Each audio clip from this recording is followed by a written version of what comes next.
বিসমিল্লাহির রহমানির রহিম। নবম দশম শ্রেণীর প্রিয় শিক্ষার্থী বন্ধুরা, কেমন আছো তোমরা সবাই?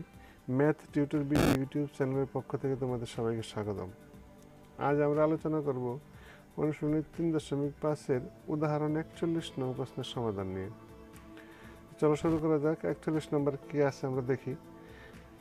উদাহরণ 41-এ দেওয়া আছে, বলা আছে যে বার্ষিক শতকরা 6 টাকা হার চক্রবৃদ্ধি মুনাফায় 15,000 অর্থাৎ 15,000 টাকার 3 বছরের সবৃদ্ধি মূল ও চক্রবৃদ্ধি মুনাফা নির্ণয় করো।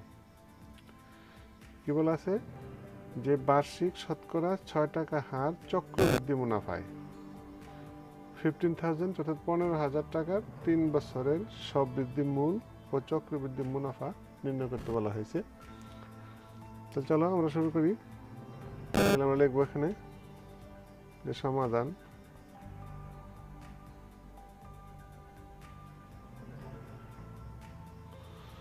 আমরা যদি এটা সমাধান করে দিলে আমরা চক্রবৃদ্ধি মুনাফার ক্ষেত্রে আমরা একটু তাহলে আমরা লিখবো যে আমরা জানি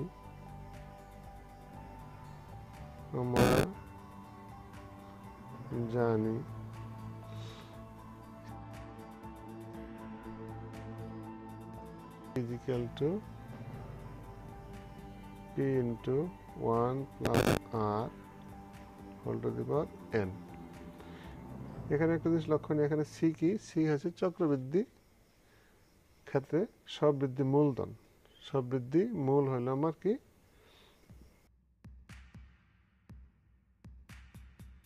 যে মূলধন সেটা হলো আমার কথা সি। তাহলে এখানে সি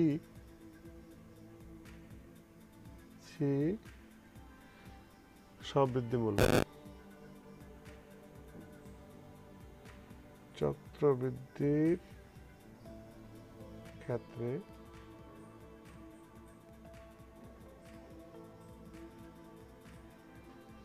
সবৃদ্ধি মূল। তাহলে এখানে আমরা এই সূত্রটা জানি। তাহলে কি? C is equal to P into 1 plus R whole to the power N. তাহলে এখানে আমার দেওয়া আছে কি? লক্ষ্য করো, আমার দেওয়া আছে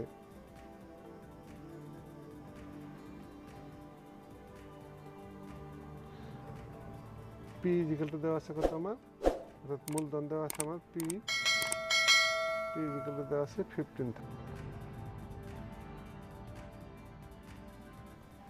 15,000 টাকা। এন দেওয়া আছে কত?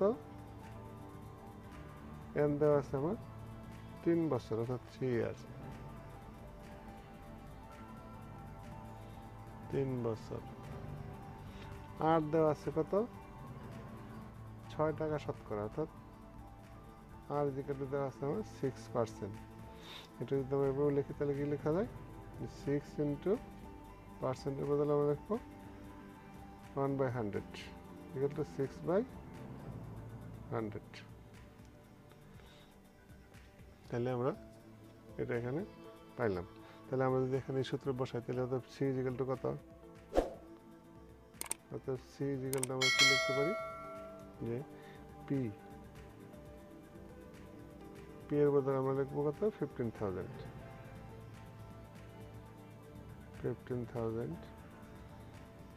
ইন্টু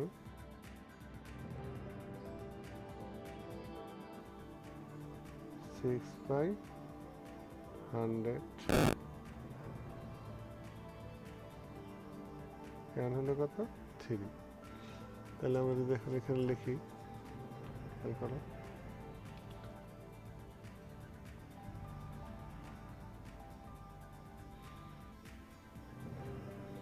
$15,000 ইন্টু ভিতরে লসাগু দিলে কত পাই? 100 অর্থাৎ 106।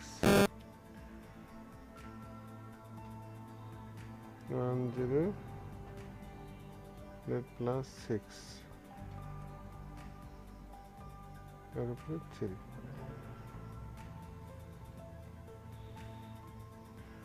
তাহলে 15,000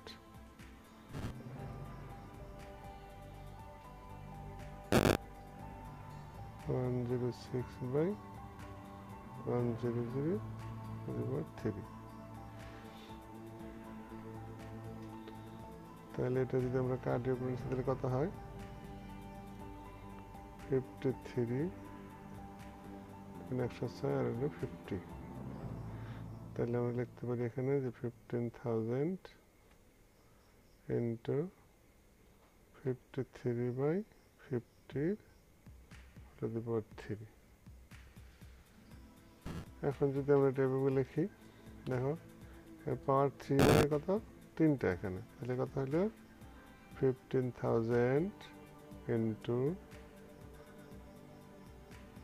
53/50 ইন্টু 53/50 ইন্টু 53/50।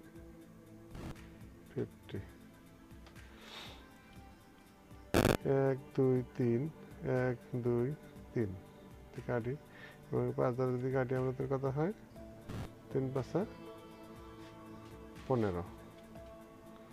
তাহলে এখন উপরে কি থাকলো 3 ইন্টু 53 ইন্টু 53 ইন্টু 53। উপরটা উপরে গুণ, নিচে কি থাকলো 5 5 25 অর্থাৎ 25। তাহলে আমরা যদি এগুলো সবগুলো গুণ করি তাহলে আমরা কি পাই, এই সবগুলো গুণ করলে আমরা পাই দেখো 44 66 অর্থাৎ এগুলো সবগুলো ক্যালকুলেটর দ্বারা গুণ করলে 44 66 31 নিচে হলো 25 দ্বারা যদি ভাগ করি তাহলে আমরা কত পাই 17,865 17,865.24। অর্থাৎ সবৃদ্ধিমূল কত পেলাম আমরা,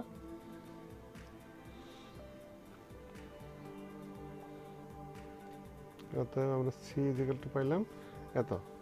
তাহলে সি আমার কি সবৃদ্ধিমূল, তাহলে আমরা লিখলাম সবৃদ্ধিমূল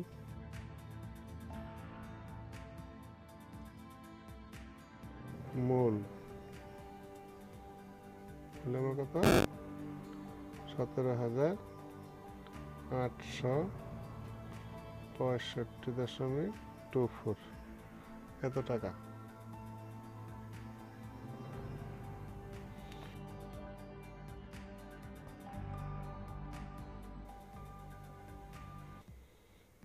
চক্রবৃদ্ধি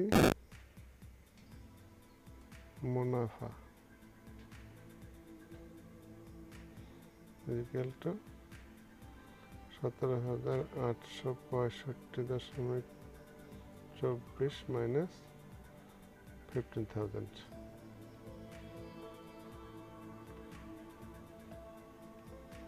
এত টাকা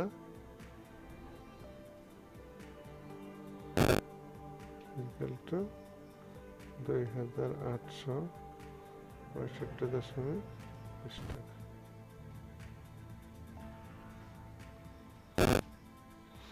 আশা করি বুঝতে পেরেছ। তাহলে এটাই হলো কি আমার কি চাইছিল যে সববৃদ্ধি মূল ও চক্রবৃদ্ধি মুনাফা নির্ণয় করো, তাহলে আমরা দুটো পাইলাম। তাহলে আশা করি বুঝতে পেরেছো, এটা হলো আমার কি আনসার। তো শিক্ষার্থী বন্ধুরা আজ এ পর্যন্তই। যদি ভিডিওটি তোমাদের কাছে ভালো লেগে থাকে তাহলে অবশ্যই লাইক দেবে এবং ভিডিওটি বন্ধুদের মাঝে শেয়ার করবে। আর যদি এই চ্যানেলে তোমরা নতুন হয়ে থাকো অর্থাৎ ইতিমধ্যে সাবস্ক্রাইব করে না থাকো তাহলে চ্যানেলটি অবশ্যই সাবস্ক্রাইব করবে এবং নতুন নতুন ভিডিও পাওয়ার জন্য পাশে থাকা বেল আইকনটি বাজিয়ে ভালো থাকো সবাই।